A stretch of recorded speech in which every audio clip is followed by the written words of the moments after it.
Yeah. Okay. Thanks, Paul. Super. Thanks very much, Declan. Morning, everybody.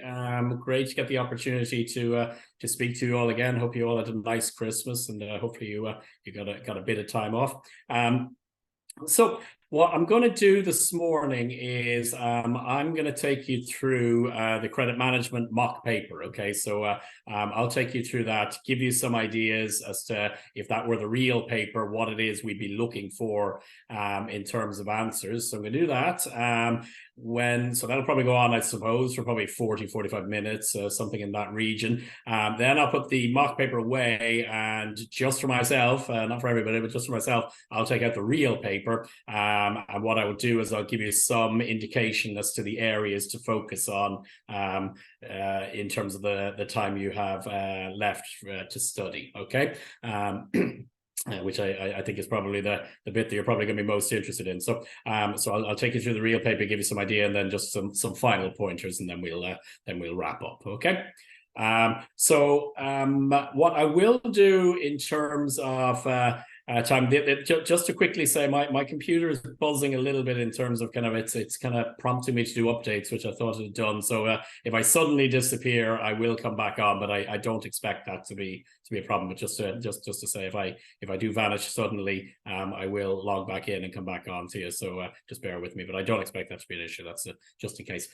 So what I will do in the interest of time for the mock paper is, rather than go through the MCQ questions, because there are 50 of them, I will send those answers out to you just as soon as the call is over. Okay, I have it loaded up and ready to go. I'll send those out to you, and you can go down through them. And you can see how you scored on them. If there's any issues or any questions you may have, then feel free to email me. I'm around for the next week, next 2 weeks. So do email me. But what I want to focus on in terms of the mock paper is I'll take you through in detail how to answer the longer questions. Okay, because that's where that's where we're going to spend most of our time today. Okay. So we'll jump right into it. So I mean, it's four long. There are four long questions there on the mock paper. You only have to answer two of them. Okay, so it is four. Pick any two that you wish, and then answer them. You can do more if you wish. Some people do. If you do happen to do three, we will mark the best three. You obviously don't get points for all three. We will drop whatever the lowest result is from your calculation and give you the marks for the best two of them. So that's the way we'll do it. But by and large, my guidance would probably be to really thrash out, if you can, really thrash out two very good solid answers, and that should be all you need in terms of getting a good result. Okay. But let's jump into it. So if we look at the mock paper, the first question that we had in the mock paper, a nice short one, was write a welcome letter for a business to send to another business. Okay. Okay, nice, short and sweet. Write a welcome letter for a business to send to another business. Okay, so this is to be a company. The letter you're going to send to a new customer that has recently joined you. Okay, and there is an example of one that you can send on page 59 of module 1. Declan, sorry, just to jump in. Can I share, or do you need to make me co-host for a moment? I just have one thing to share, and I'll actually pull up the letter if that's okay. Yep. Yeah. Just bear with me now. Sorry to catch you on the spot. No, you're around. That's why I'm here. I have to find you first and make co-host. Yes. So you should be able to do that now. Super. Thanks. Sorry about that. Okay. Now where are we? Okay. Now it's over to me. So let me see the share. Oh, there. Okay, right in front of me. Yeah, the green arrow. Okay. Now, can you guys see a Word document in front of you? Yeah. You can. Yes. Perfect. Okay, super. So I will scroll down those notes there just to remind myself what to cover off. But just if I scroll down there, this is actually what appears in the notes. Just the only things I have added is a couple of bold kind of points to kind of remind me of what to cover off. So this actual letter is there on page 59 of the notes. Okay, and this would be an example of a letter that we'd be looking to send. Okay, so we just go down through it. Dear so-and-so, your new account has just been opened and we look forward to doing business with you. My name is Paul, and I will be looking after your account. Okay, so what you're doing there is you're covering off the first point. You're introducing yourself and you're saying, okay, listen, I will be looking after your account. Okay, it frequently is a source of frustration that customers have with companies that they say, okay, well, I don't know who's looking after me. I'm dealing with email aliases. I'm dealing with random phone numbers. Who is this looking out? So you're calling out, okay, I'm Paul and I'm going to be looking after your account. Okay.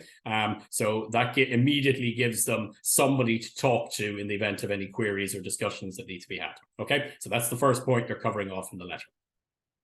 Your invoices will be sent to, and you put the address in there. We understand that you have or have not got a purchase order system in place, and I will ensure your requirements are complied with at this stage. Okay, so that on the surface appears a fairly kind of innocuous, I suppose, paragraph, but there's two key things that you're doing there. The first thing is you're saying, okay, this is where we're going to be sending your invoices. Okay, and then the second thing you're saying is, we understand you do or you do not have a PO system in place. Okay, not receiving the invoices and not having a PO in place when there should be a PO on the invoice are two of the most common reasons that people have for not paying their invoices. Okay, so what you are doing there is you're not completely removing the possibility of somebody coming back later and say, oh, I didn't get the invoices, or oh, there shouldn't be a PO. You're not really removing that completely, but you're making just that little bit harder for them to come back later and say, oh, well, there was supposed to be a PO system in place and you guys clearly didn't know that there was. What you're doing there is you're clearly calling out, this is what we're going to do in terms of invoicing, this is what we're going to do in terms of POs. And it is just ever so slightly removing the excuses or making it that little bit harder to rely on those excuses if you're the customer later on. Okay. So that's what you're doing in that short little paragraph there. Okay. The next thing we say is we pride ourselves on the accuracy, the timeliness, and the clarity of our invoicing. Okay, so there's a little bit more, but I'm going to just stop there for a moment. Okay, what you are saying there is we are professional. Again, it comes across as a fairly kind of straightforward and not particularly detailed, or there's not necessarily off the top of it any real reason for saying that. But what you are saying is actually very important. You're saying we're a professional organization. We're going to get things right. We're going to do things in a timely manner. Our invoicing is going to be right. Our deliveries are going to be right, and you will be able to read the invoices clearly and understand what's in them. Again, what you're saying is we're a professional organization. We are going to get things right. It is highly unlikely that if there's a reason for you not to be paying, that it's down to us. Okay, so it's a very important point you're putting in there, albeit put in the letter very subtly. Okay. Should you have any issues or require any additional information to make your job easier, please let me know on my direct line, which is the following, and I will do everything I can to help. Okay, so again, after I didn't get my invoice or there's no PO, one of the most common things that I heard, certainly in my time in collections or credit management, is, well, I didn't know who to talk to, or I didn't know who was responsible for my account. What you're doing there is you have put your name in the first paragraph and you have put your direct phone number in there. Now, not everyone's going to have a direct phone number. I mean, if it is an email alias, or if it is a line, and it's a case of which member of the team picks it up that plays part. I mean, that is an opportunity to call that out. Set the expectations. Okay, you will be through to this kind of phone number, but this is how you reach me, and you can put in some extra things. But this is the phone number you ring. You may not get me, but you asked for me. That type of thing. Okay, so remove. It's all about removing excuses. Okay. Our credit terms state exactly what the credit terms are, nice and clearly, and exactly what the due dates are. So we're not going to say things like net 30 days. We're going to say your credit terms are, the payment is expected on the 28th of the month, and we look forward to receiving your payment each month on or before that date. So again, you're clearly saying this is when we're going to pay, because occasionally it's less common than the other excuse, but occasionally you will hear from customers, well, yeah, no, is that overdue? No, I didn't realize that. You're clearly stating what the credit terms are and when the clock starts in relation to the credit terms. You're going to put that information into point 5 in there into that little paragraph, and that covers off point 5. All right. And then finally, in response to your request, we are delighted to expend a line of credit of X. Should you wish to revise this facility at any time, please let me know. So on the two of them, on the last two paragraphs, you're indicating, okay, this is when we're expecting payment, because obviously overdue invoices is a reason for future orders being stopped. And then a second most common reason for future orders being stopped is that the credit line may have been exceeded. Okay, you're clearly calling out that that's what the credit line is. Okay, now they may or may not kind of keep careful track of it. But all, bit by bit, as you're going through that letter, you are making it that bit harder for them to make excuses later on and say, okay, I haven't paid you because of one of the reasons are called out. All of the letter, that letter covers off all of a lot of the most common reasons for non-payment, even though it's a light-hearted and professional and friendly letter. Okay, I look forward to being of service to you. Yours sincerely. Okay. And so a key thing is, in terms of that particular example, I'm going to stop sharing now, but in terms of that particular example, that letter is in its entirety is available online, page 59, I think it is, of module 1, isn't it? Check. Yeah, module 1. Yes, page 59 of module 1. So the two key things we're looking for is, one, we're looking for the letter, but two, we're looking for some of the context that I just shared there. Okay, why is it we are looking for, why is it we put that in? Okay, everything should be in there for a reason. Why is it that we put that information in? Okay. So those are the type of things we'd be looking for if that type of question were to come up on the real exam. The letter, and then an explanation as to why it's there. Yes, Marion. That's actually what I was just going to ask. So it didn't actually, I don't think it said in the mock exam to explain it, but you're asking us to explain why we put those points in. Yeah, if you just put in the letter and all the key things that are there, yeah, you'll score high. Now, to really shoot for the top marks, beefing it up by saying, okay, I'm asking for this and this is why I'm asking for it, will really get you the top marks. Okay, now the letter in there, so I suppose this, you could put the letter in and it has none of the important things in there, and you won't score particularly highly if you do that. You can put the letter in and all of the important things are there, but there's no explanation. You'll score pretty well if you do that. But if you really want to go for the top marks, you'll say, okay, this is what I put in, this is my letter, and this is why I put the information in there. Okay, thanks. Okay.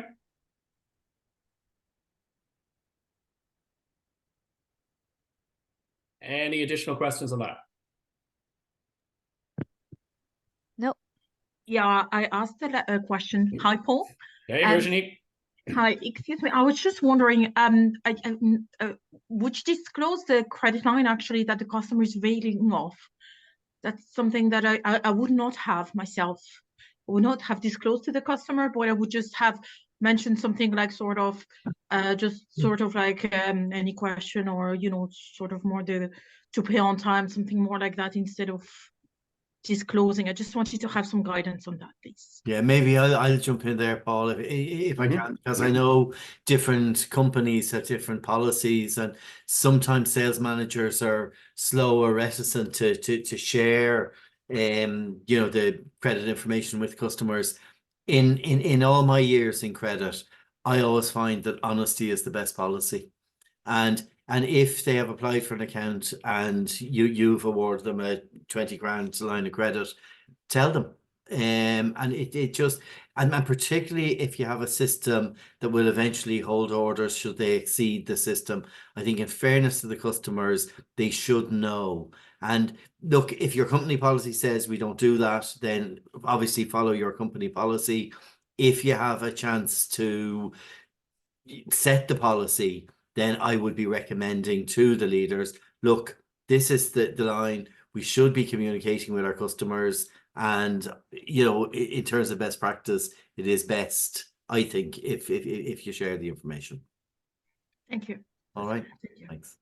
Yeah, I'd agree with that. I think where rows, I suppose, break out, it tends to be when there's surprises. Okay, but that's both internally within companies and then also when you're dealing with customers. So I would have a philosophy as much as possible of no surprises. Okay, so if they potentially think they have a credit line of $1 million, and then to tally back to Declan's example, they actually have a credit limit of just 20,000, a credit line of 20,000. There probably will be surprises that come up, and that leads to conflict and potentially delays. Okay, So that's question one. Question two is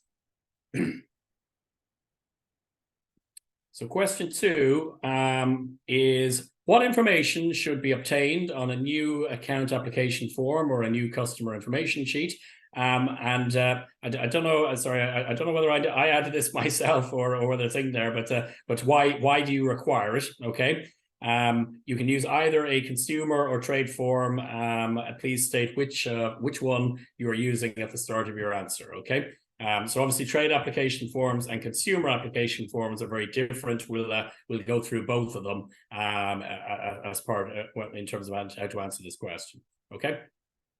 So the trade application form, first of all, that is available on module 1. The consumer one is also available in module 1. For the trade application form, the details as to what to include in a trade application form are covered on pages 26 to 37 of module 1. Okay. And then for the consumer, they are covered on pages 45 to 50. Okay. So the information you need to actually draw up a credit application form or a trade application form or a consumer application form, they're all contained in module 1. Okay. So there are 3 things we're looking to include. From my point of view, there are three key things that we're looking to include in a trade application form. Okay. And everything that's in there, pretty much, apart from there being maybe 1 or 2 very basic things you put in there, like kind of maybe names and so on, pretty much everything should tally back to these 3 things. Okay. So for me, the 3 things that you're looking to get out of the credit application form, should you be looking at it when the application comes in, or if you go back and use it for information because potentially something has gone wrong later on, the 3 things are, 1, do we have enough credit information to adequately manage the risk of trading with this company? That's the first thing we're looking for. 2, do we have enough information to remove excuses for not paying by the due date? Okay, so again, similar to the letter, we're always looking for opportunities to remove excuses and to make it harder for people to use those excuses later on for paying. Okay, and then the third thing is, in the event of the money not being received by the due date, do we have enough contact details to collect the money? Okay.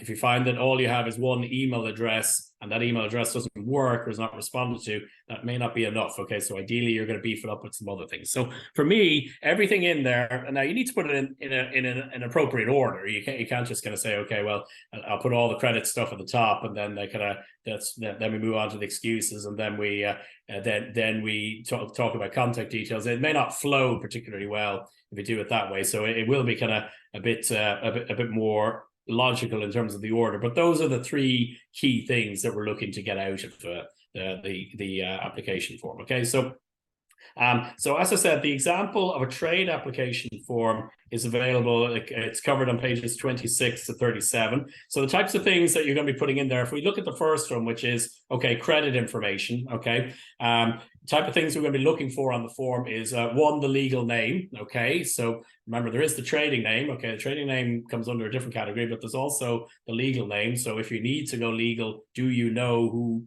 you will ultimately would be going legal with? Okay, so that's a key one. This is nearly the first thing that's covered in the course. What business type is it? Is it a sole trader, a partnership, a limited company? What type of company is it? Okay, this tallies into the risk that is involved in doing business with them. Okay, company registration number. Has the business traded under any other name in the last 3 years? These are all questions that will help with coming to managing the risk appropriately in terms of granting credit. Okay, are they sole traders? If they are sole traders, the name of the person who runs the company, home address, date of birth, so you can find them again. Okay, an estimate as to how much they're going to be purchasing with you every month. Okay, because that helps you in terms of setting an appropriate line of credit. How long are they in business? Okay, if they're in business 25 years, probably a good chance they'll make year 26. If they're in business 1 year, unfortunately, the number of businesses that go wallop between year 0 and year 1, or year 1 and year 2, are quite high. So you need to know that. Premises, are the premises leased or are they owned? Okay, because that could be relevant if you want things go badly. That could be relevant in terms of trying to get some of your money back.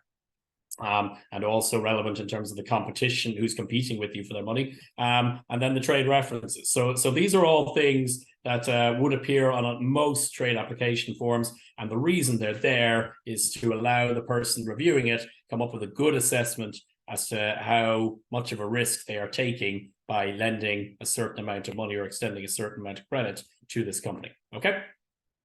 The second thing that I was saying we should cover off is how have you requested enough information to remove excuses for not paying? Okay, so we covered some of those off in the welcome letter, but a couple of things in there. Delivery address. Okay, if you're not if they don't receive the product, it's going to be hard to ask them to pay for it. So you don't want a scenario of, well, I bought 10 units of your product, but I never received them. Okay, so the delivery address, that needs to be on there. Okay. Do you have a purchase order system? Invoice delivery method. Okay, it is an absolute recipe for disaster if the company is expecting you to send all of the invoices electronically so they can upload them. If you're sending them all by post, then you're guaranteed to hit a backlog, because they're going to pile up. And somebody's going to have to go and scan them and get them into the system. So what way do you want your invoices? Do you want them electronically? Do you want them manually? Do you want them both? Where are the invoices going to go to? Okay, if they go to the wrong place, so they might go to somebody, you know, if they go to the managing director, for instance, managing director is unlikely to be prioritizing invoices that are coming in. Okay. Do you require statements? What way do you want the statements delivered? Okay, are these manually? Are they electronically? Are they both? Who should be getting the statements? Do you require delivery documents? Is there VAT? What's your VAT number? If that's what's your VAT number? Are you VAT exempt? So again, these are all questions. What way are you going to pay? These are all questions that should be asked in the trade application form. And the reason that you're asking them is you're removing the excuses. Okay, you're sending the invoices in the way, picture it. You're sending them the invoices in the way that they want them sent. You're sending the statements in the way they want them sent. They require delivery dockets, you're providing them, you're sending them to the right people. All of this makes it easier for them to pay and harder for them to not pay. Okay, which is the main reason for asking that information. Okay. And then the last thing that I was saying we should be included is in the event that things go wrong and the money is not received by the due date, do you have enough contact details? So a couple of things you're going to be putting in there. You're going to ask for the trading name. Okay. So, I mean, if everybody knows the company is ABC Limited, even if the legal name is something different, it can be good that you can find ABC Limited. Where is ABC Limited based? So you need the trading address, you need the phone number, okay, website, maybe a general email address. But then you need to get more specific, okay? So you need a contact in accounts payable. Accounts payable are the people who are almost certainly going to be pressing the button and saying, yeah, we're going to now transfer 20,000 over to your company. So you need to know who they are, okay? You need to have a phone number, a name, a direct line, all going well, a direct email, all going well. You need also to have details of people in the purchasing department, okay? People in accounts payable are unlikely to be the people that actually bought the product, okay? They may be responsible for making the payment, but they will not be involved in actually buying the product. So you need details on who the purchaser was as well, okay? That way you can check with them, did you receive it? Did you receive the right quantity? Is the price what we agreed?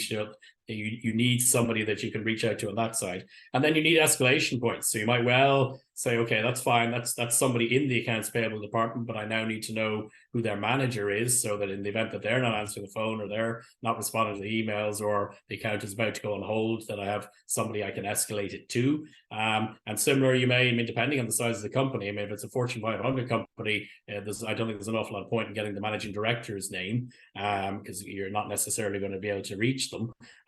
But if it's a smaller company that maybe kind of is 10, 15 people, it may well be appropriate to have the managing director's name and contact details as well. So again, you have an escalation point, said, listen, we know you're key. We know we are key to your business continuing. Your account is going to go on hold if payment is not received by the end of the week. So you have an escalation point to reach. Okay.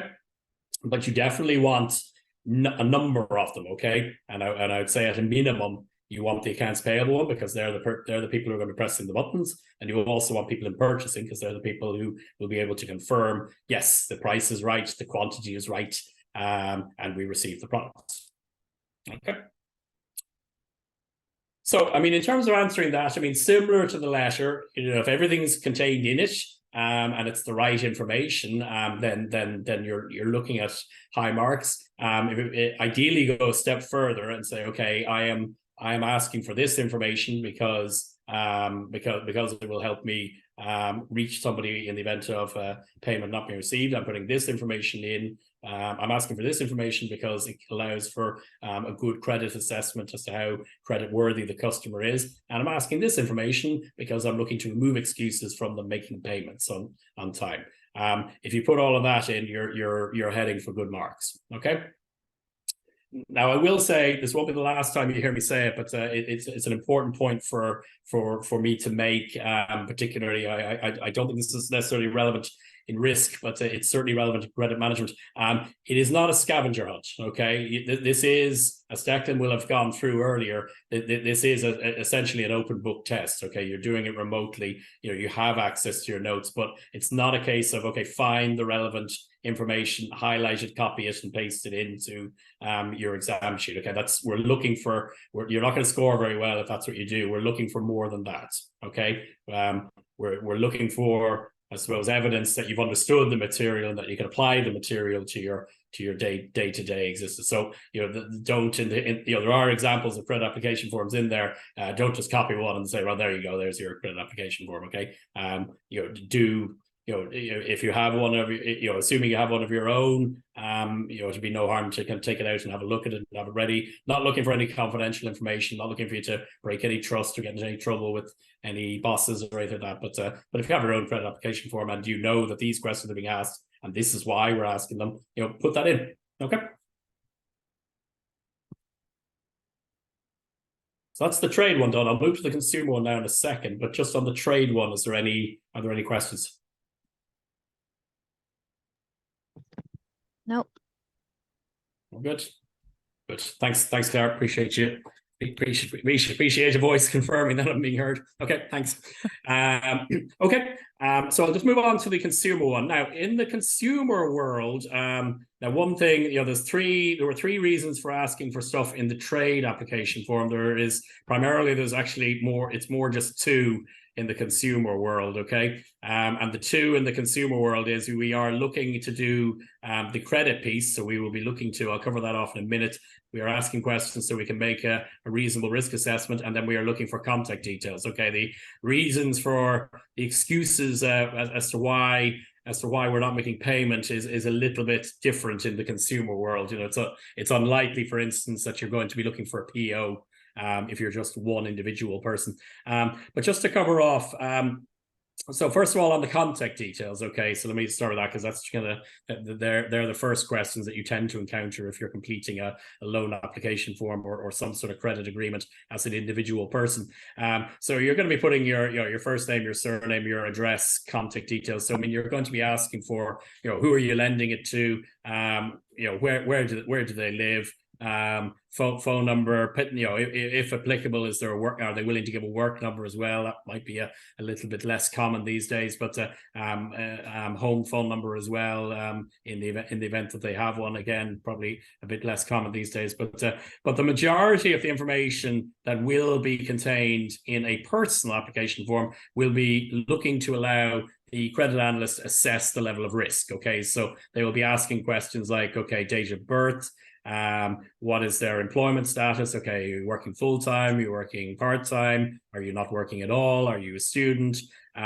Number of dependents, okay, because that gives some indication as to what sort of outgoings there may be. Okay, if you're only funding yourself, then you will have a certain amount of disposable income at the end of the month. If you're also funding an entire family, obviously you will unfortunately probably have a bit less in the way of disposable income at the end of the month.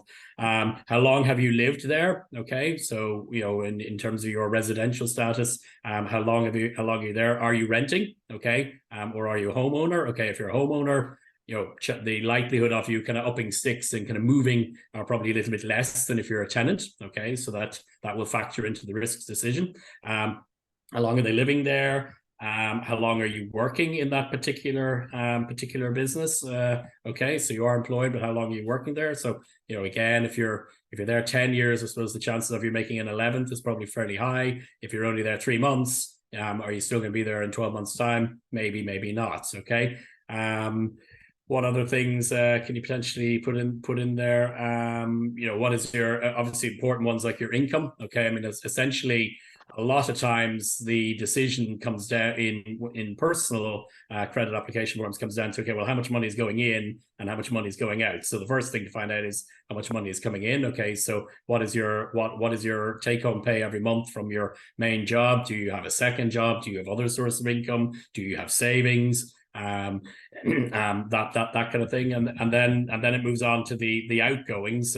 What is your rent or your mortgage every month? Do you have a car loan? Do you have a personal loan? Do you have credit cards? Do you have overdrafts?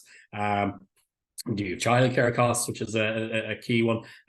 So you go through. Essentially, what it's looking at is money coming in and money going out. That plus as many contact details as is reasonable to get these days. So that's probably limited to your name, your address, your mobile phone number, and an email address. But those are the reasons for asking those questions in a consumer form. So a little bit different to the trade application form. As I said, the reasons for excuses usually comes down to, I suppose, kind of, can't pay or won't pay on the personal side. Maybe a little bit less than the shouldn't pay, which is where there's the extra section in the trade application side. Okay. Any questions on the consumer application form? That is available, just to repeat. The trade one, these are all available in module 1 in the notes. So do become familiar with them, as well as why they're asked. So just one more time, the trade application form is on pages 26 to 37 of module 1. And then for the consumer application form, that is covered on pages 45 to 50.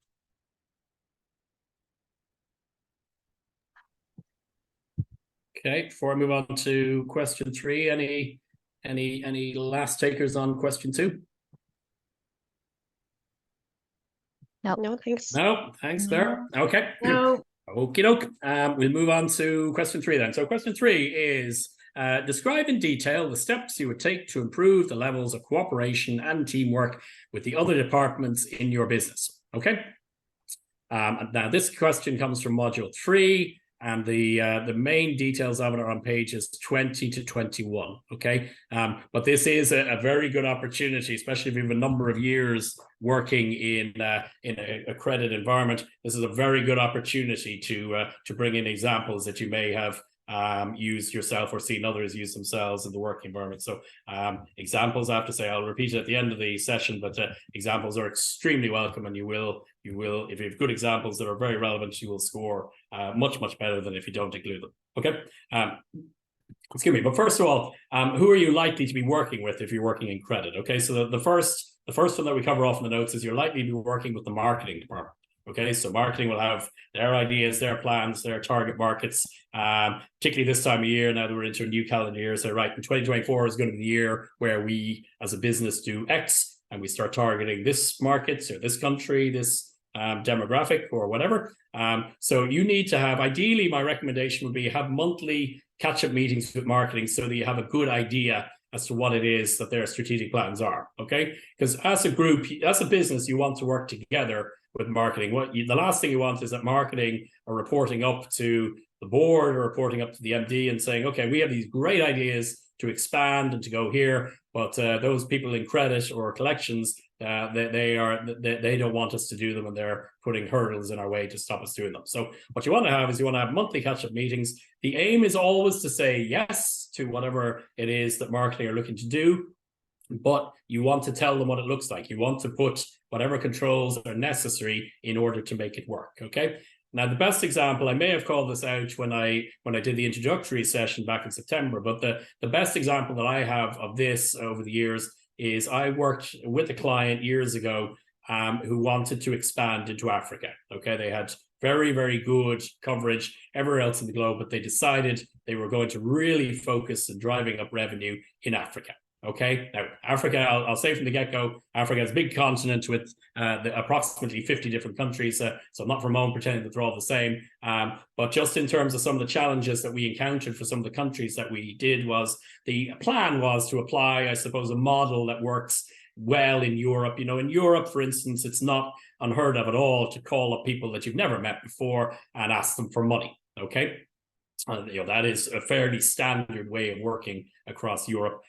It is less so in certain parts of Africa. Okay, you'd be unlikely to do business, and you'd be unlikely to part with money with people who just randomly kind of ring you up, asking for money, even if it is for a product or a service that you have actually received. The expectation would be that you would meet the people, you may spend some time getting to know them, and then you would move on to more of a business relationship. So ultimately, the plan was launched. But what we did not have is we did not have local representation, people actually in the various countries or in neighboring countries who could travel into the other countries to do that very important part of the process. Okay, so you know, if you're good, we'll cover a bit more of this when we do international marketing for those of you who haven't done it yet, which will be in February. But a key part of doing business in Africa that we found out in the countries that we were in was we had to have representation. So we had to go and hire people who would then be traveling quite a lot to visit the key customers and would help improve the relationships. Okay, so you know, if that was something we had good heads up on in advance, we could have put it in place before the invoices started coming in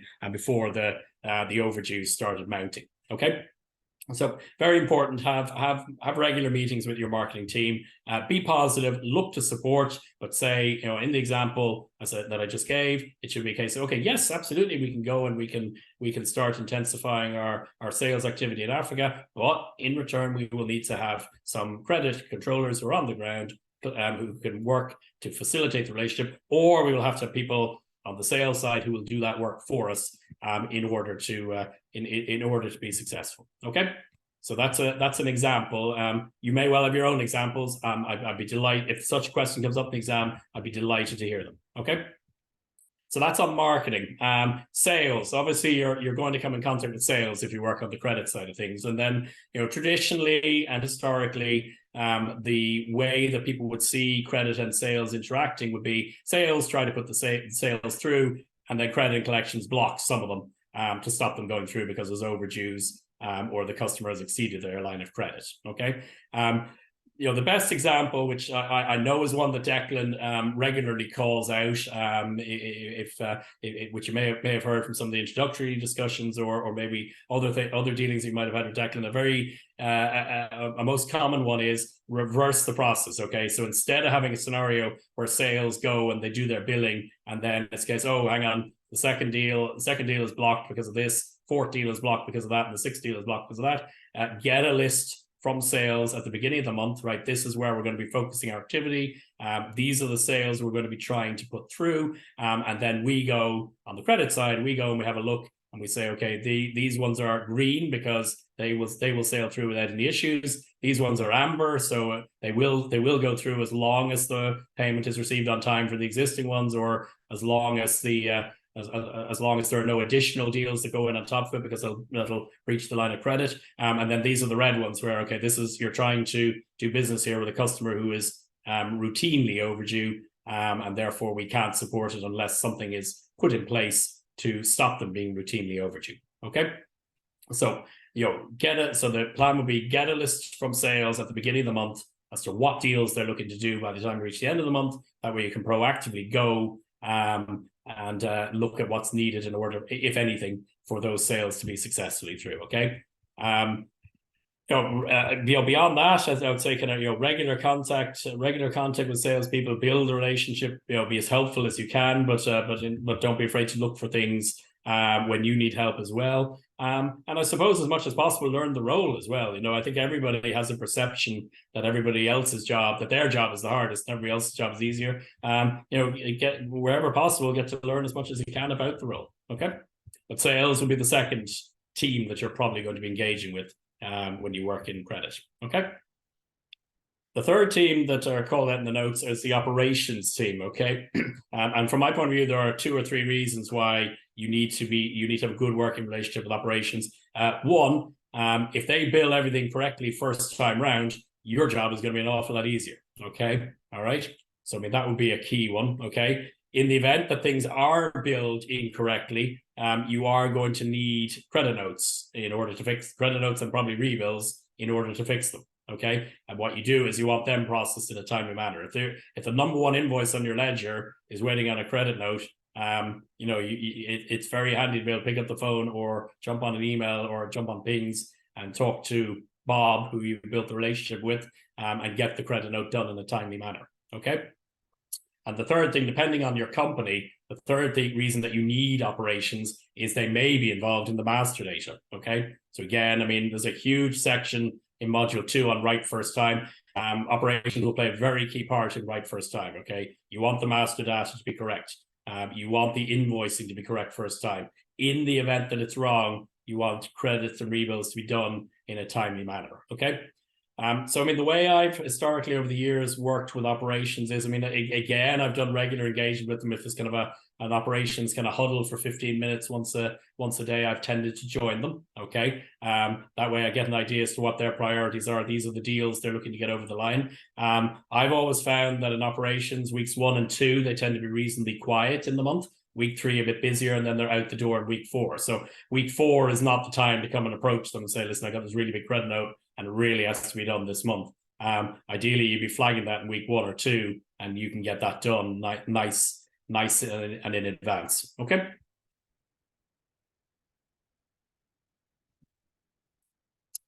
Okay. So that would be on the operations side. And then I suppose the last kind of couple of ones that I'll quickly kind of cover off. One would be service departments. Okay. And so, you know, you want to build some sort of, I suppose if I start with the more negative side of things, I mean, on a service department, you can have a scenario where service departments are being called daily or weekly by a customer and are providing brilliant service to that customer. Okay. So there's a 10 out of 10 and a really good working relationship on the customer service side, whereas you on the credit side of things are pulling your hair out because you cannot get payment for a particular invoice. So you have your colleagues who might just be down the hall providing brilliant service to a customer and able to talk to them all the time, and then you on the other hand are constantly stuck in terms of getting payment or even making any sort of engagement with that same customer. So what you want to put in place is you want to put some sort of system whereby if there are calls coming through the service department, that they will, and there are overdue invoices, that they will put you in contact with the person who rings in, or that person who rings in, if they're not the right person, will in turn help you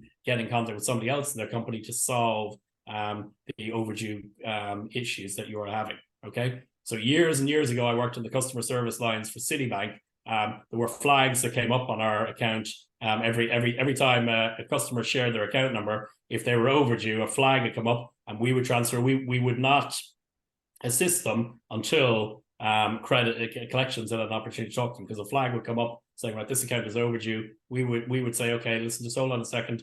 As a colleague who needs to talk to you, we would put them through, and then they would then transfer the call back to us once the collections piece had been discussed, so we could actually handle the initial query that they had. Okay, so you either want, if that can be done, I mean, that was 20 odd years ago. If that can be done 20 odd years ago, I assume it's fairly commonplace these days. But either you need some sort of IT solution where that happens, something similar, or at the minimum, you need a list that you would circulate every month or every week to the service department and say, okay, listen, if any of these guys ring in, I need to talk to them because I can't get them. Okay.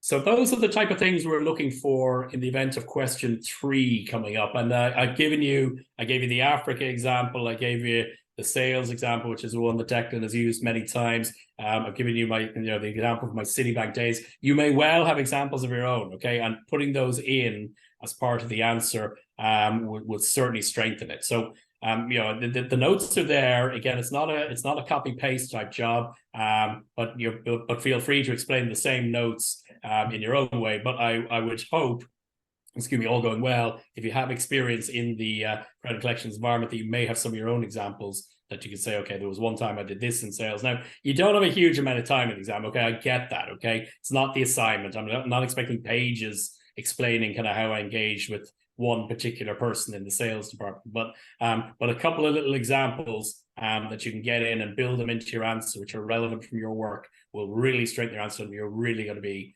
on course for good results if you can put those in. I'll take the opportunity for some water, but are there any questions that anyone has on any of that?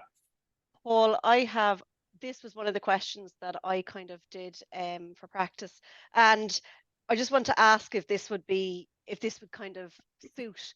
What I did was I kind of took one example and I ran it through each department. So I was like, I'm just wondering if that would be enough. I was saying, like, for example, if the sales team send in a large order for a product that's incompatible with the customer's fleet of trucks, then the purchasing team will order extra product because they're expecting to deplete our current stock. So they're spending money that should be used for other stock that's required. Then the warehouse team will waste time and resources receiving in the unnecessary stock and sending out incorrect products to the customer, resulting in extra administrative costs. Then the engineers will waste time traveling and precious appointment schedules for work that can't even be carried out, resulting in extra labor costs and wasted lead times for other customers. And now this issue must be sent to the customer service department to raise a new order and new scheduling and beginning the process back from the start. And then meanwhile, at the beginning of the process, the finance team will have forecasted payment to be received for this order by a certain date. And now this figure is connected to forecasts for the accounts payable team. They are expenses, including staffing and creditors. So all departments must understand that each step of the process heavily relies on the previous step being carried out correctly. Yeah, certainly one example, and then bring you through the various teams. Yeah, I like it. It's certainly a good example and an appropriate one to use. Would it be enough? Is my question. Let me say, would it be? A short answer would be yes. The slight but I would give is what I would recommend, time permitting, if you can fit it in, is just give some indication as to what steps you could take to avoid that happening. Okay. Yeah. Now now you wouldn't necessarily, I mean, I think what you've called out is you probably have called an example where, you know, something maybe goes wrong at the beginning, which is one of the key points that we have, particularly in module 2, about, okay, listen, if something goes wrong in steps 1, 2, or 3 in the order to cash process, it carries on all the way down through. Yeah. So I did explain at the start, you know, like scheduled meetings and all this, but this was my example of how to explain to the departments of, you know, of highlighting the issues. But I did explain at the start that, you know, we need monthly meetings and a way to report on these things and stuff. So I would have covered enough is what I'm hoping. Yeah, no, that sounds perfect. Yeah. So I mean, so to summarize, explain what the issue is. If there is one, there's likely in most cases to be, you know, if you nip it in the bud, that's the problem solved. But what you could then go on and say is, okay, in the event that the problem is not nipped in the bud, this is all the consequences that you're going to see through the various departments. And I think wherever possible, you know, even if it's a case of it was not nipped in the bud, but it can be solved at stage 6 or something with this department, you know, mention how you might do it, you know, time permitting. I mean, I'm not unrealistic at all in terms of what you can fit in, but time permitting, if you could also say, okay, there'd be an opportunity here to solve it, and this is what we need to do, then yeah, I would see that as being a good example. Yeah. Okay, thanks. Okay. Any other questions on question 3? No, thank you. Super. Okay, so question 4. Okay, so this is the last one. Okay, so to repeat, there's you don't need to do 4 of them, you just need to do 2, but obviously we're going to cover off all 4, so we cover for everybody's taste. So question 4, using specific examples from your own company, describe how you would ensure that a visit to one of your key customers was successful. You can either choose a visit which would involve a financial review with your customer, or a more general visit. Please indicate which option you have chosen. Okay. Now, I suppose, I mean, in terms of general visit, there is the additional option that would be perfectly appropriate to cover, which is it could be a meeting to resolve queries. Okay. Which I suppose you put under the general visit, but you would handle it slightly different. But that would be a third option I would put in. Now, in the interest of time, I'm going to deal more with the general visit. The financial review, there's details on the financial review. They are on pages 8 to 13. So this comes from module 4. Okay. Module 4 is where you would find the information to answer this question. The key pages are pages 12 to 13, and then also pages 3 to 7. Okay. like I said, if you want to cover off the financial review one, which I'm not going to go through now in the interest of time, but the details on how to conduct one of those are covered off in pages 8 to 13. Okay. All right. It's pages 8 to 13. So essentially pages 3 to 13 are where you're looking for the material, all in module 4. Okay. So a guideline as to how to do a general visit. I'll cover the general visit, and then I'll also cover quickly how to deal with queries, and then we'll move on to the real exam. But in terms of a general visit, first of all, okay, I mean, the first thing is it's not dissimilar to a collections call, okay, in that you need to do your homework before you arrive, okay? So look at the sales trend, look at the payment trends, okay? Are they paying on time, or are they not paying on time? Are they buying little by little, all the month through, or all the month through, or all the quarter through, or are they buying in very large amounts at certain periods of the quarter? So have a bit of a look as to what's their behavior like in terms of buying, and what's their behavior like in terms of payments. Okay, so you take the normal steps you take before a phone call. What is their balance? You check the name and the position of the person you're going to meet. One that you wouldn't obviously do on a phone call, but you would do if you're doing a meeting, is double check, is there likely to be anybody else joining you? Okay, because again, no surprises is a good philosophy. How old is the debt? Is everything current, or is there overdue? How much credit do they have? How much credit do they need? How much credit do they have left? Do they have orders on hold?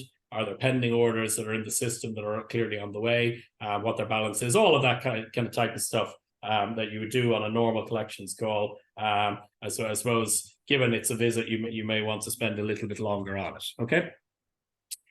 When you arrive at a meeting, you arrive early. First of all, is the guidance. Explain the traffic was light, and you're happy to wait until the agreed meeting time to start. Pick up a book or magazine, but listen to what is going on at reception. Okay, if the receptionist is fielding calls from what appears to be angry suppliers, if they field 3 or 4 of them in the kind of 10-15 minutes that you're waiting, it's probably a bad sign. Okay, get a feel as to how things are going. A lot of people do stop and talk to whoever is on reception as well. Okay, so it's a good opportunity to get a sense as to how things are going. Okay. When you meet your contact, if you're going to a warehouse or a factory, ask them, is it in particular, ask them, is it okay that you can have a look around? Okay, and they'll get them to bring you on a tour. Okay, and a key thing that you're looking out for in the case of a warehouse is, where is your stock? Okay, if your stock is close to the entrance, then you are a very key supplier. If it is buried in the back and looks like it has been there for quite some time, then your bargaining position is maybe a little bit weaker than the people whose stock is at the front. Okay, all right, you'll get a good idea as to, okay, how strong a negotiating position am I in terms of improving or getting things to happen that maybe make payment a little bit easier. Okay.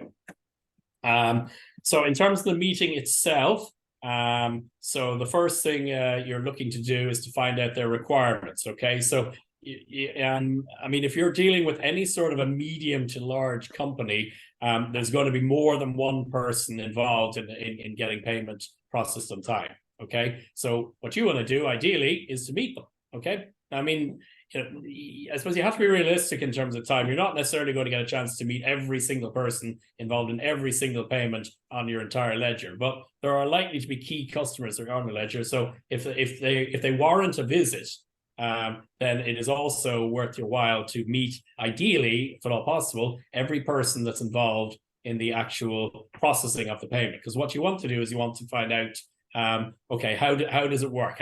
What is the process? Okay, between days 3 and 10 of the month, I'm in accounts payable, I'm doing this.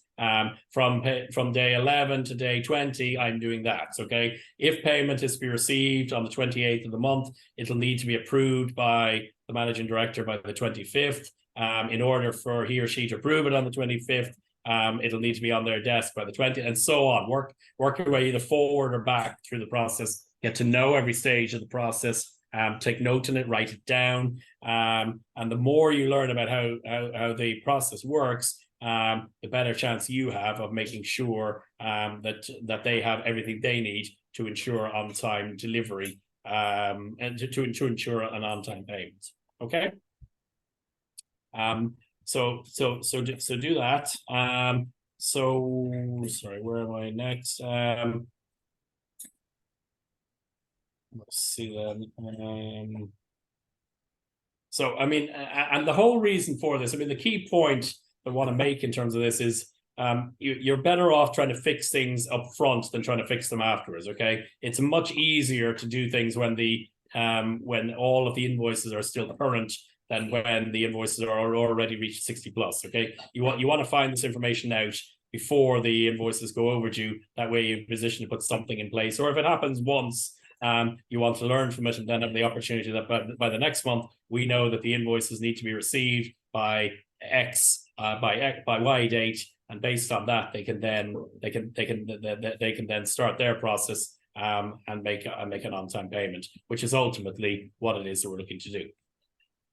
After the visit has been conducted, you should send an email to the relevant person in the customer's office, thank them for the hospitality, express a wish that all will go smoothly in the future, and also provide a meeting to your boss so that your boss knows that you haven't just been on a jolly for the day, that if you spent 2 or 3 hours with the customer, that it has actually been beneficial, and the result will be faster payments coming out of that company. Okay. So I'm going to move on to the query resolution meeting in a moment, just quickly, because I'm conscious of time, and then we'll move on to the main exam. But on the general meeting, does anyone have any questions? No. Oh, we're good. Thanks, Claire. No, thanks. No, thanks. Okay. So just quickly on the query resolution meeting. So query resolution meeting works a little bit differently. So I mean, if you're there to resolve a specific, I suppose, series of issues that you're encountering, chances are you're not going to be on your own from your side of the house. The plan would be that, all going well, that you would bring along your sales manager. So maybe a meeting and maybe a call, but ideally you would bring your sales manager along as well. And the other person you're looking for from the customer side is their purchasing manager. Okay, the purchasing manager is the person who's actually making the purchases and saying, okay, I want 10 of those units or 20 of those units. So so if things have stalled and you're not getting payment, because there's queries there, you need to get the people together to thrash out a solution. Okay, and those are the people that you are looking for. Okay. So the way to do it is thank everyone for attending, explain there's a number of issues that need to be resolved, agree you're going to work through the issues, and then have them grouped together. Okay, start with the, unless it's particularly complicated, start with the one that's having the most financial impact and then work down to the one that's having the least financial impact. But have the documents ready, have the people there in the room, but act as a facilitator. Okay, yeah, you're kind of like an interviewer on TV, if you want to look at it that way. You are the facilitator. Your job is not to kind of side with the sales manager. It's not to side with the purchasing manager and start apportioning blame or anything. You're there as a facilitator to get the process moving and completed. Okay, and what you are looking for is, if the sales manager on your side agrees that something is incorrect and a credit note needs to be issued, rebill needs to be done, get them to sign it off there and then. Okay, so there's the invoice now. So we're agreeing a credit, so you sign that so I can hand that to somebody else to get the credit process. Or if it's been agreed that the billing has been done correctly and that it should be paid in full, get the purchasing manager to sign that off on the customer side, and therefore you can then go back to accounts payable. So, well, here we have all the invoices signed off by the purchasing manager, who has indicated that they are valid, so we need to move on to payment. Okay, and then also, once completed, you then need to have some discussions as to, okay, well, why is it this happened in the first place? If it's purely an internal issue, you may want to do it out of sight of the customer. So it may just be a separate meeting between yourself and the sales manager. But if it's more a combined, if there's maybe fault on both sides, shall we say, then you might say, okay, well, listen, what do we need to do to make sure that this doesn't happen again? Okay, because similar to the example on the general meeting, the more you understand the process, the more you understand what has gone wrong, the easier it is to fix.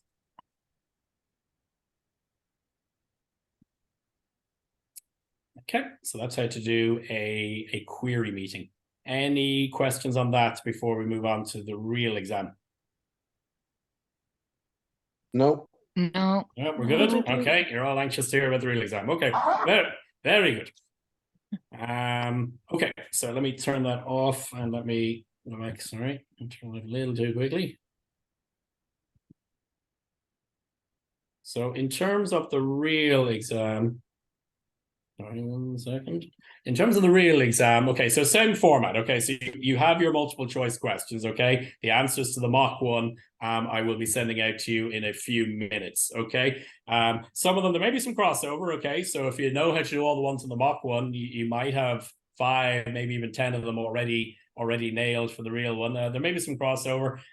Just do, all I'll say on the mock one, on the MCQs is, read the question carefully, okay? Because there could be one in the mock one which is a similar question, then it's a different question in the real one, or there might be different answers and so on. So just take your time and read them carefully, okay? The other important thing I will say on the MCQs is, I mean, as you'll see in a minute, you can potentially narrow down and leave out some sections on the longer questions, but the multiple choice questions cover the entire course. So modules 1, 2, 3, and 4. So you're going to need a good working knowledge of all 4 of them. So it is important to have a good working knowledge of all 4 modules if you're when you're going to do the MCQ questions. Okay. We do see it every year. There tend to be people who kind of are getting everything right. And they might literally get to kind of question 30 and they've only got maybe 1 wrong, and then they get kind of 5, 6, 7 wrong in a row, because the questions there are all focused on one particular module, which it's clear that they're not as comfortable with as the other ones. Okay, so it is important to study all 4 modules from the point of view of the multiple choice questions, because there's a lot of marks available there. Okay, then in terms of the longer questions, so again, it's 4 and do 2. Okay, so the first question that we have on the real exam is coming from module 3. Okay, so module 3. All right, and it's from the early part of module 3. All right, so I pay particular attention to some of the earlier sections in module 3, because there is a question on there from that material. Okay, that for question 1, or that's quick. It's probably it should be question 1, yeah. And it's module 3 then. Sorry, say that again. Can you just repeat what you said again? Because it's something, I think my Wi-Fi had cut a bit off. So you said question 1 and then some module 3, beginning of module 3. Yeah, so the first question comes from module 3, and it's from the early part of module 3. Oh. So the line is not great there. Sorry, Paul, when you say question 1, are you talking about question 1 of the multiple choice, or question No, 1? no, the long question? The long questions. Okay. The long questions. Yeah, no, I'm not going to go through multiple. The multiple choice stuff is a whistle stop tour through all of the material. Okay, so I'm not gonna zero down any of that. But there's probably a fairly even balance of kind of 10, 11, 12 questions from each module approximately, but not guaranteed. Okay, so the first long question is from module 3, and it's from the early part of module 3. Okay. The second question is from module 2, and it's from the early part of module 2. Okay, makes it sound like I only read the first half of each module, but that's just a bit of a coincidence. But so module 2 is from the early part of module 2. Okay, so cover off the first few sections in module 2, and you should be rewarded when the exam comes around. Okay. Now, I mentioned question 1 came from module 3 and is from the early part of module 3. Guess what? Question 3 is also from module 3. And it's also from the early part of module 3. So if you study the first few sections of module 3, not only will you have a question available to you, you may well have a second question available to you as well. Okay. So first, maybe half of module 3, fairly lucrative bit to study. All right. And then the final one is from module 4. Okay. So Module 4 kind of focuses on things like kind of customer visits, and then it's kind of the collections. It's the C part of the attack model. It's kind of the collections bit, and when things go badly wrong in some cases. So what we've covered off in the mock is customer visits. Okay, so we had a lot of detail. I went through some of it, but a lot of detail there on the customer visits. It's not on customer visits. Okay. So you can kind of, now there could be a multiple choice question or two on customer visits, but in terms of long questions, there isn't anything on customer visits, okay? So it comes from the rest of module 4, okay? A lot of module 4 are things like, you know, it's examinerships, liquidation, receivership, creditors meetings, you know, maybe the very last bits of collection when you're trying to gather, kind of, you know, gather as much cash as you can and maybe cut your losses. So, you know, that's the type of stuff I'm kind of talking about. Okay. It's not the customer visits. So it's module 4. Customer visits were covered in the mock. It's the later part of module 4. Okay. Not the customer visits part, the other stuff.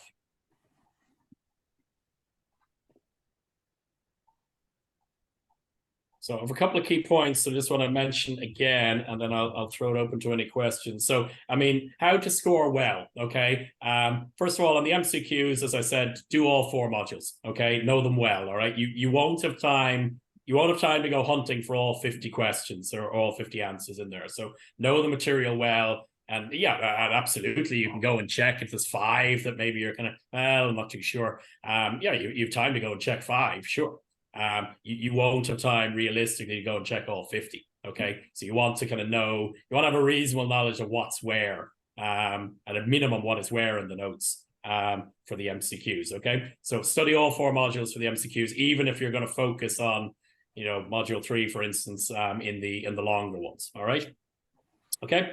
As I said earlier, it's not a scavenger hunt. Okay, so it's, the idea is not that you find it and say, oh, there we go, I have it, and then copy and give us kind of 2 pages back of our own notes. That's not really showing that you know the material. Okay, and in theory, I could do that in quantum physics if I had their book in front of me, but yet I know nothing about quantum physics. Okay, so what you're aiming to do is you're aiming to show that you know the material. You find the material and reference the material and, you know, use it as a structure for the exam, for the answer, by all means. I mean, nothing wrong with putting the attack model in and saying this is the structure I'm going to use for my answer. That's obviously fine, but do put in your own work. Okay, don't just give us back our own notes. Okay, so it's not a scavenger hunt.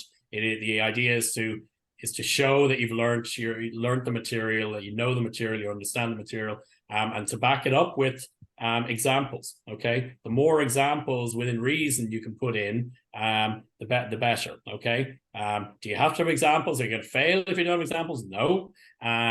You know, if you've found the right material, you're answering the question correctly, and you're putting in the right sort of answers in your own words, then that's fine. But what examples really do is examples really show that you understand the material. And both in September and today, I've referenced a number of examples as I'm going along from my own time in credit. Okay, so examples are great. Okay, I really like them, and if I'm happy, you're likely to score well. Okay. And the only other thing I'll say, just in terms of way of maximizing marks, is I pretty much every assignment back now, not every single one of them, but I have a lot of them. And the scores have been very, very good, by the way. So well done on that. If you do happen to still have anything outstanding that you owe us, you can still send it through to me. Okay. And I will correct it. Now, up to the exam is in 2 weeks' time. You know, I can probably take it up to about that Thursday. Once I hit, because every year I do get people who kind of, you know, I'll get the exam and then maybe an hour after the exam I'll get the final assignment, you know, through.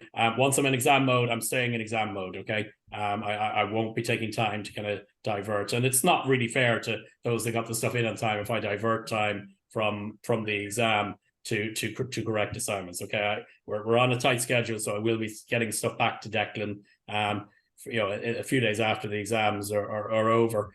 So once I'm in exam mode, I tend to stay in exam mode. But between now and the exam itself, I am available either to correct any remaining assignments, and they are relatively easy marks. So I would encourage you, if you haven't done them, to finish them. But also, if you have questions or you want to send me any kind of mock material to kind of go through and correct, I can certainly do that over the next 2 weeks as well. Paul, can I ask a question, please? Yep. Do you know the way you sent through the mock paper and the questions 1 to 4 were described? You Yep. had said there that question 4 this time was module 4, which was a late point, and it likely won't be described with visit. Is the other 3 going to be similar? Is it going to be relevant to like the modules you have said, like question 1, module 3, early part? Is it going to be a welcome letter, or is it going to be something similar to that kind of formatting? To understand No, what I mean? I'm not 100%. No, are you asking, is it going to be, I suppose, a practical example, like write a letter or, No, well, the or question, develop a... because you have sent the mock exam sheet question 1 to 4, you've went through question 1 and question 2. You went through all the questions, but question 1 was specific to writing a letter. Question 2 was relevant to a new account form. Are they going to be the same in the exam? Or is it going to be the way you said there that question 4 was not going to be a visit? It was going to be more specific to module 4, late point of the module 4 that you need to revise more on.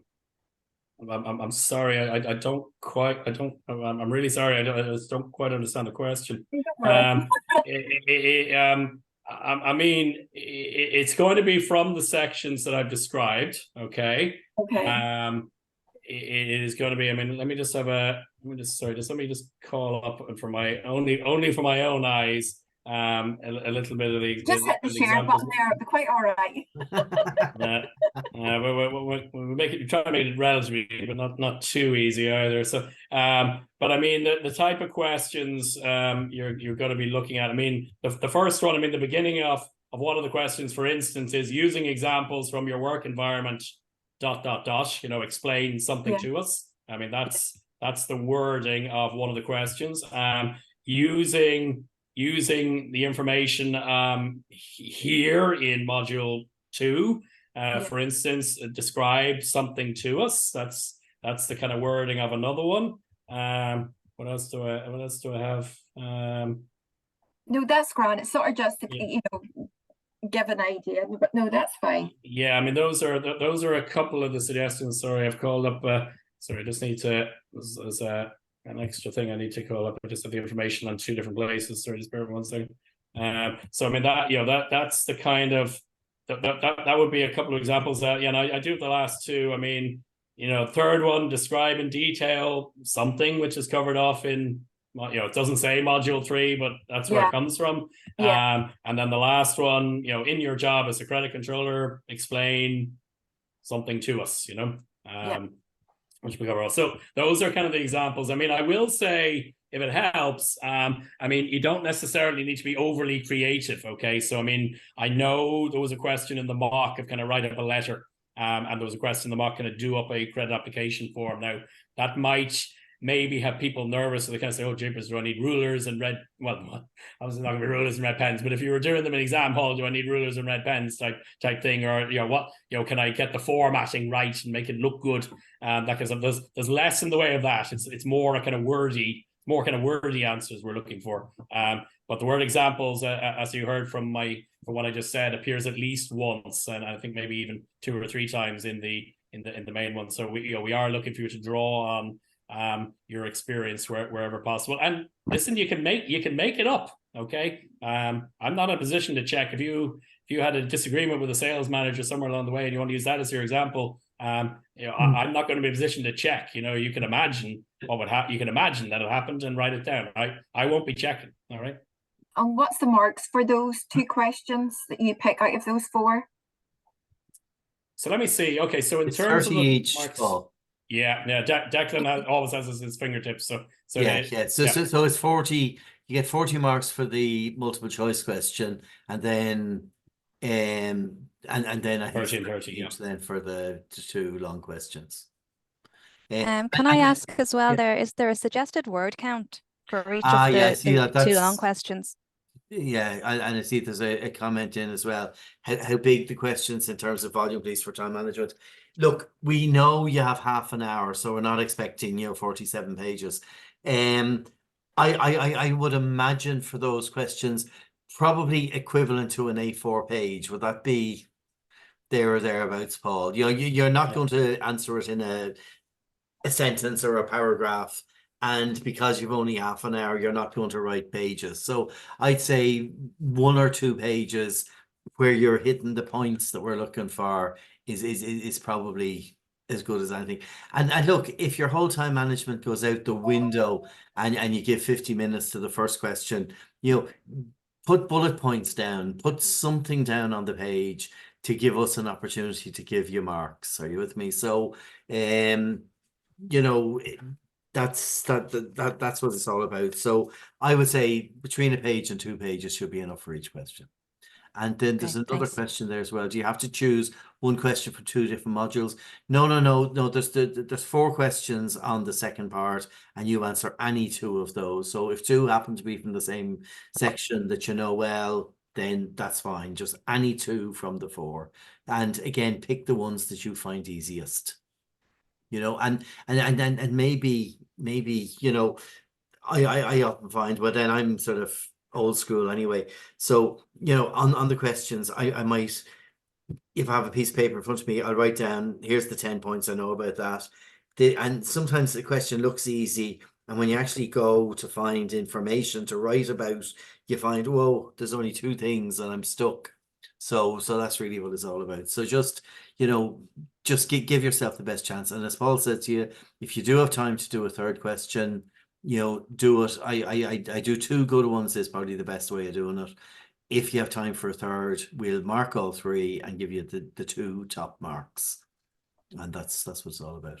Guys, it's we've gone 2 minutes over, but anyway, I hope it's been a worthwhile experience. Block off time over the next 2 weeks. So rather than sitting there, I should be studying and beating yourself up, say, look, I'm going to study on Tuesday between 7 and 9. I'm going to study on Thursday between 10 and 11, or whatever your body clock works. Block off the time, and then, work on specifics. So divide your time between risk and credit management. Study in the time that you're studying.